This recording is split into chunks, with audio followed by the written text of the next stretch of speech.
नागपुर के महल में हिंसा और आगजनी के बाद सुरक्षा के कड़े इंतजाम, 4 से 5 हजार की तादाद में पुलिस फोर्स तैनात, पूरे इलाके में कर्फ्यू। पुलिस ने तुरंत एक्शन लेते हुए अब तक 60 से 65 लोगों को गिरफ्तार किया। वीडियो के आधार पर लोगों की पहचान की जा रही है। सीएम देवेंद्र फडणवीस ने मुंबई में बुलाई अहम बैठक, नागपुर के पुलिस कमिश्नर रविंद्र सिंघल से हालात के लिए पूरी जानकारी। सीएम फडणवीस ने दोषियों के खिलाफ कड़ी कार्रवाई के निर्देश दिए। बैठक के बाद मंत्री चंद्रशेखर बावनकुले ने दी जानकारी। सीएम फडणवीस ने नागपुर के लोगों से शांति बनाए रखने की अपील की, कहा अफवाहों पर ध्यान न दें और पुलिस प्रशासन से सहयोग करें। नागपुर के सांसद और केंद्रीय मंत्री नितिन गडकरी ने कहा अफवाह की वजह से हालात तनावपूर्ण हुए, दोषियों को किसी हाल में बख्शा नहीं जाएगा।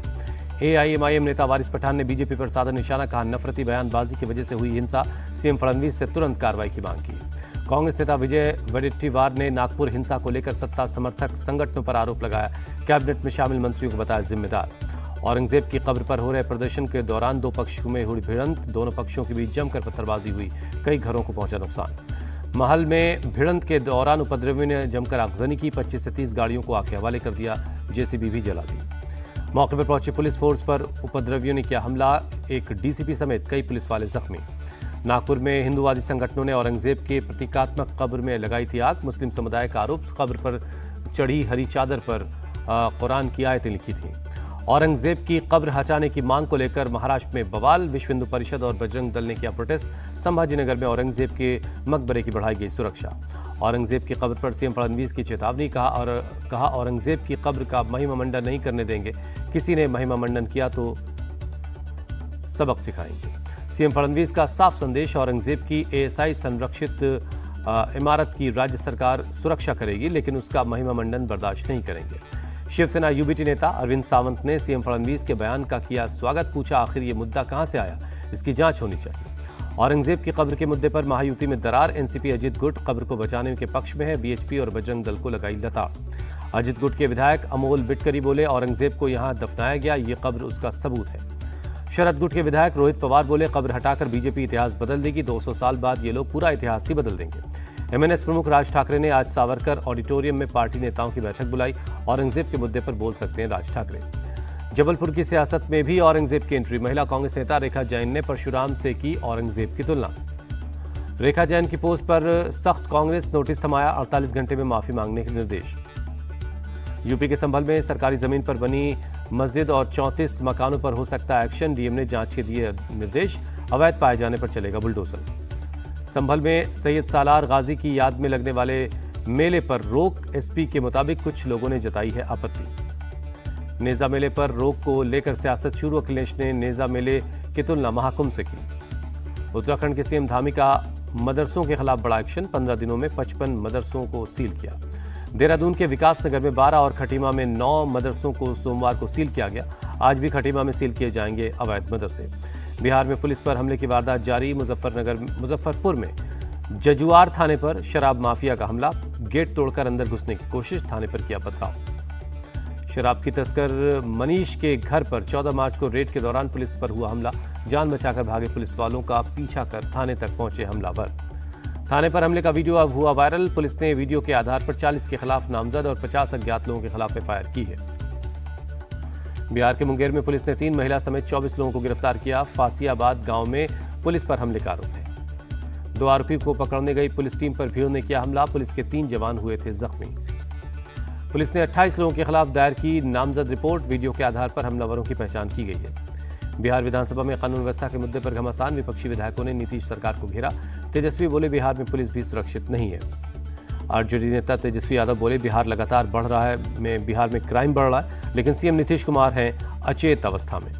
तेजस्वी यादव ने कहा इन 20 सालों में पुलिसकर्मियों पर सबसे ज्यादा हमले हुए, अगर मुख्यमंत्री से कोई सवाल पूछता है तो लालू जी को दोषी ठहराते हैं। राबड़ी देवी ने नीतीश सरकार को घेरा, कहा 2 दिन में 22 हत्याएं हो गई, सिपाही मारे जा रहे हैं, ऐसे में आज जनता कैसे सुरक्षित रहेगी। बिहार के डिप्टी सीएम विजय सिन्हा का राबड़ी देवी पर अटैक, कहा सवाल पूछने वाले कसम खाएं कि किसी अपराधी को टिकट नहीं देंगे। राबड़ी देवी के बयान पर भड़के बीजेपी सांसद राजीव प्रताप रूडी, कहा यह पता लगाना जरूरी है कि इन हत्याओं के पीछे कौन लोग हैं, किसकी पार्टी है। राबड़ी देवी पर आरएलएम चीफ उपेंद्र कुशवाहा का पलटवार, कहा वो कहां से आंकड़े लाती हैं वो ही जाने। बिहार की कानून व्यवस्था को लेकर सीएम नीतीश ने की हाई लेवल मीटिंग, पदाधिकारियों को दिए जरूरी निर्देश। बिहार के ADG law and order Pankaj Kumar का बयान, कहा होली समारोह के दौरान पुलिस पर हमले की 10 घटनाएं हुई, इसमें हमने अपने 2 अधिकारियों को भी खोया है।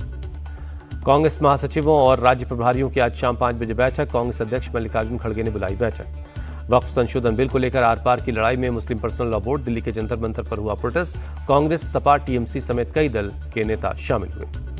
मुस्लिम पर्सनल लॉ बोर्ड ने बिल को मुसलमानों पर सीधा हमला बताया, कहा सरकार वक्फ की जमीन छीनना चाहती है, लेकिन इस साजिश में सरकार को कामयाब नहीं होने दिया जाएगा। असदुद्दीन ओवैसी ने मोदी सरकार को घेरा, कहा इनका मकसद देश में शांति भंग करना, ये चाहते हैं लोग मंदिर मस्जिद के लिए लड़ते रहें। असदुद्दीन ओवैसी ने वक्फ संशोधन बिल को बताया असंवैधानिक, कहा यह कानून वक्फ संपत्ति को बचाएगा नहीं बल्कि कब्रिस्तान और दरगाहें छीन लेगा।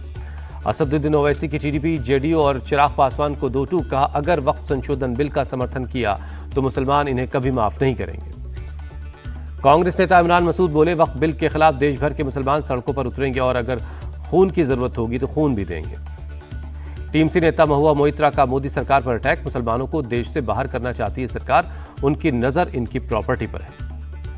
जेपीसी के चेयरमैन जगदम्बिका पाल ने विपक्ष के आरोपों को बताया गलत, कहा सबकी बातें सुनी गई लेकिन ये लोग आम मुसलमानों को गुमराह कर रहे हैं। पीएम मोदी ने अमेरिका की राष्ट्रीय खुफिया प्रमुख तुलसी गबार्ड से मुलाकात की, महाकुंभ का गंगा जल भेंट किया, गबार्ड ने भी पीएम मोदी को भेंट की एक माला।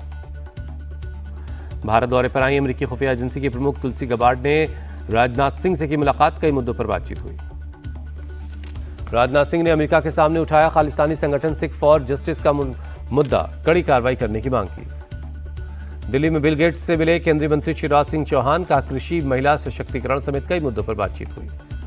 वन नेशन वन इलेक्शन पर जेपीसी की मीटिंग, पूर्व सॉलिसिटर जनरल हरीश साल्वे और प्रियंका गांधी की भी मीटिंग में शामिल हुए।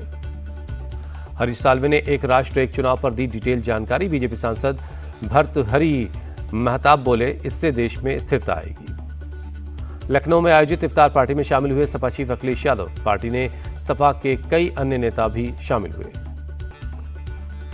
फुरफुरा शरीफ में इफ्तार पार्टी में शामिल हुई सीएम ममता बनर्जी, सवाल उठाने वालों को दिया जवाब, कहा मैं सभी धार्मिक समारोह में शामिल होती हूं, इसमें तुष्टीकरण जैसी कोई बात नहीं है। ममता बनर्जी के बचाव में उतरे मंत्री फिरहाद हकीम, कहा मिलजुल कर त्योहार मनाते हैं हिंदू मुसलमान, बीजेपी माहौल खराब करने की कोशिश करने में लगी है। टीएमसी लीडर कुणाल घोष बोले, ममता सरकार को लोगों का मिल रहा है समर्थन, इस बार भी हमारी ही सरकार बनेगी। दिल्ली नगर निगम में कूड़े के सवाल पर बवाल, आपस में भिड़े बीजेपी और आप के पार्षद, नेताओं ने उखाड़े माइक, उछाले पेपर।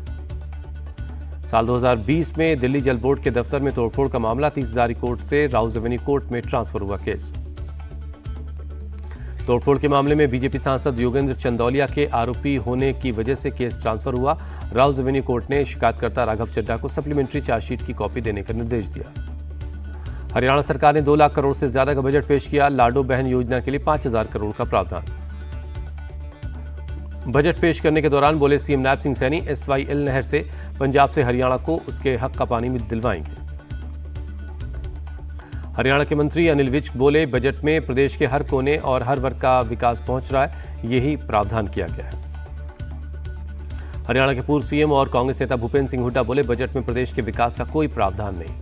हिमाचल के सीएम ने 58,514 करोड़ रुपए का बजट पेश किया, पर्यटन, ग्रामीण विकास और ग्रीन एनर्जी पर फोकस। सीएम सुक्खू बोले, प्राकृतिक खेती पर सरकार का फोकस, हमने गेहूं, मक्का और हल्दी पर MSP को बढ़ाया है। बजट को लेकर सुक्खू सरकार पर जयराम ठाकुर का हमला, कहा इस बार बजट में सिर्फ 71 करोड़ रुपए की बढ़ोतरी हुई है, पहले 15 से 16% की बढ़ोतरी होती थी। मणिपुर हिंसा की जांच कर रही कमेटी का कार्यकाल बढ़ाया गया, 31 जुलाई तक मिला एक्सटेंशन। बिहार के सिवान में 2 समुदायों में झड़प, यज्ञ के लिए चंदा मांगने के दौरान 2 समुदाय भिड़े, 3 लोग अरेस्ट। अहमदाबाद में ATS और DRI ने एक फ्लैट से करीब 95.5 किलो सोना जब्त किया, सोने की कीमत करीब 90 करोड़ रुपए आंकी गई। जम्मू कश्मीर के हंदवाड़ा में मारे गए आतंकी की पहचान हुई, पाकिस्तान का रहने वाला था सैफुल्ला नाम का आतंकी। साउथ कश्मीर के कुलगाम से IED बरामद, सुरक्षा बलों ने डिफ्यूज किया। सेलिब्रिटी इन्फ्लुएंसर ओरी समेत 4 पर केस दर्ज, कटरा के होटल में शराब पार्टी करने का आरोप, 15 मार्च को हुई थी शराब पार्टी का वीडियो हुआ था वायरल।